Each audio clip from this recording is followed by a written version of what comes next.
Hello there, this is part 2 of my journey into creativity, and you can see, even though it's slightly windy, you shouldn't be picking it up, so thank goodness I've got that sorted. So I left you in the last broadcast my sort of early years as a Christian, and I did try a lot of things. It was this case of arrogantly saying, Lord, you've given me this creativity from since I was a kid.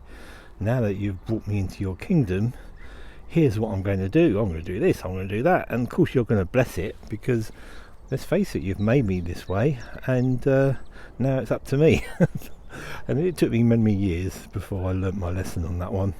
I've tried so many things with the best of intentions, but God's timing is just so paramount, and it's a long lesson that I've learned over a long period. And even so now, sometimes I'm just rushing into things sometimes, or I think I may be, but the difference between now and then is that I now have accountability, and the one thing that's come out of these foundations conferences is that we've ended up with a group of people, say a dozen or so, who I surround myself with, and who I surround as well, and I believe that we consider ourselves accountable to each other, and that we're there to correct each other, and be enthusiastic and encourage each other too. So that's all good, and that's all important.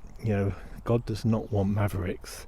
We see too many examples all through church history of single people that have gone out with their own interpretation, and at the end of the day it's all about look at me, listen to me, this is how I feel, this is what I think, and I don't want to fall into that trap. So thank you, Lord, for giving me quality people around me. So back to my story. I pushed in many directions. So having written lots of computer programs, interestingly, my two of my early games that I promoted were as a result of watching a BBC broadcast of this vicar, Reverend Peter Goodlad, Baptist minister in Seven Kings, and this is in the early days, this is like early 80s. He'd written a game called Jericho Road, based on the Good Samaritan, and he'd done it on the Sinclair Spectrum, and that I wasn't a believer. I was on the search, but I wasn't a believer, and I got in contact with him, and I offered to market it and sell it for him, which I did, and he did better out of it than I did. He got royalties, sufficient royalties to buy himself a printer, I believe, in something else.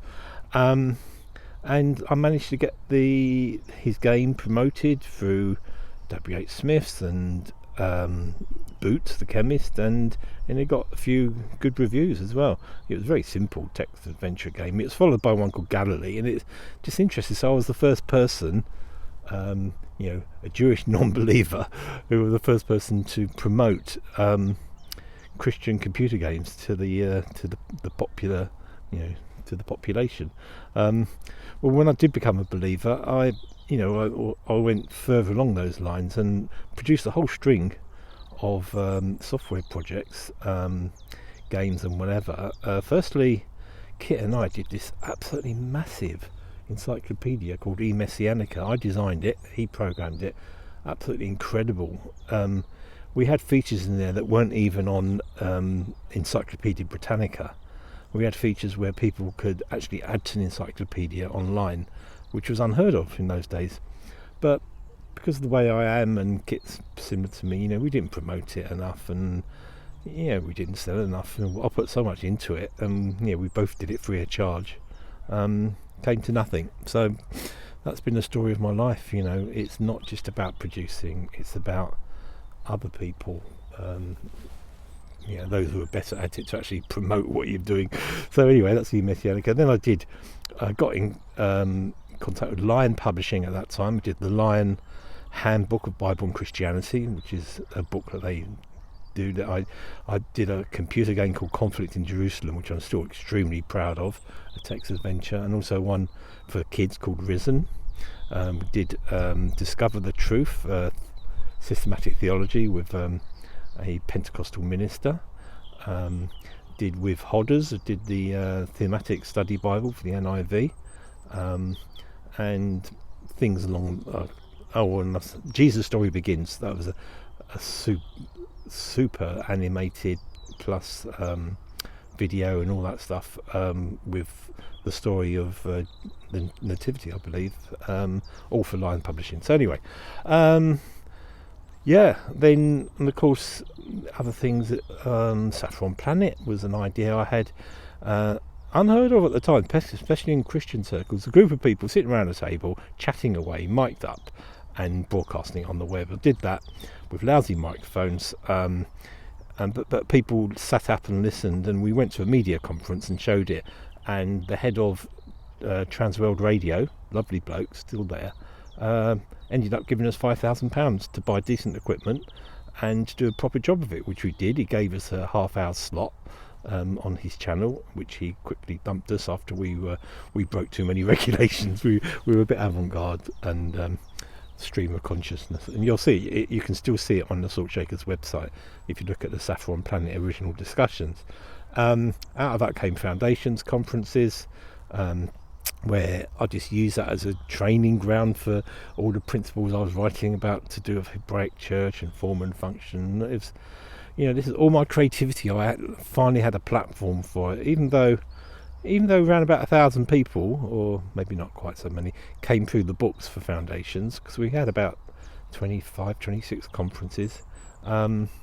We've ended up with, as I say, a central group of like 12 or so people who are close to me, plus maybe another 30 or 40 who understand the vision, and that's where we are at the moment. It's where I am at the moment, always trying to innovate, and there's lots of other stories I could tell, but I think that will do. Don't really want to bang my drum anymore, just to give the idea that it's difficult for visionaries such as myself, and I do consider myself a visionary, others do as well. Creativity is frowned upon in the church. It's okay as far as just the simple stuff, working with existing structures, but if you're trying something new, you're talking about something new, demonstrating something new, you get reaction, negative reaction or no reaction. People, as I've discovered, it's very tribal, the church, and all the tribes, they have their own people, they have their own way of doing things, and a maverick like me is not allowed anywhere close to anyone. So that's where I am. I've forged my own path through Foundations, but I'm not interested in empire. I just want to be where the Lord wants me to be, and where I am now is something which is quite exciting, and I'll talk more about that next week. Okay, goodbye.